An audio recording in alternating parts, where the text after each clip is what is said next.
Wings India 2022 का आज से हैदराबाद एयरपोर्ट बेगमपेट पर आगाज हो गया। 27 मार्च तक जारी रहने वाले इस एयर शो का रस्मी तौर पर मरकजी वजीर शहरी हवाबाजी ज्योतिरादित्य सिंधिया और वजीर आला चंद्रशेखर राव इफ्तिताह अंजाम देंगे। शहरी हवाबाजी के उफक पर अपनी रानाइयां बिखेरने वाले इस शो के दौरान तैयारों की खरीदो फरोख्त के कई मामलों को खतियत दी जाएगी।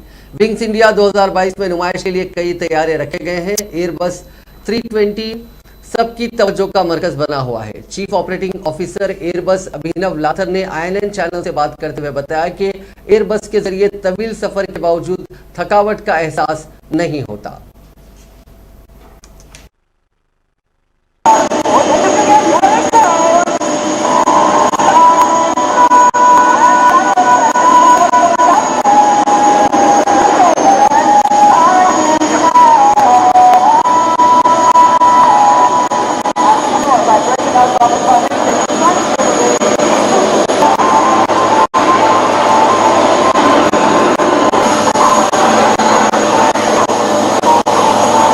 Aircraft is climbing out to a 500 feet is demonstrating today's flight.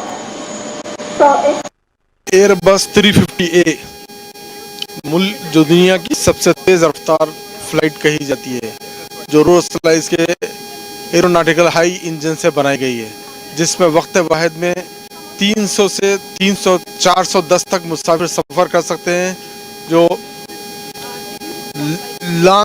लंबे सफ़र तवील जो 17 घंटे 18 घंटे होता है उसके सफ़र करने वाले एयरबस 350 को प्रेफर करते हैं। उसका रीज़न ये कंफर्टेबल सीट्स और इसकी सहूलतें। और एयरबस 350 की खुसूसियत यह है कि ये 25%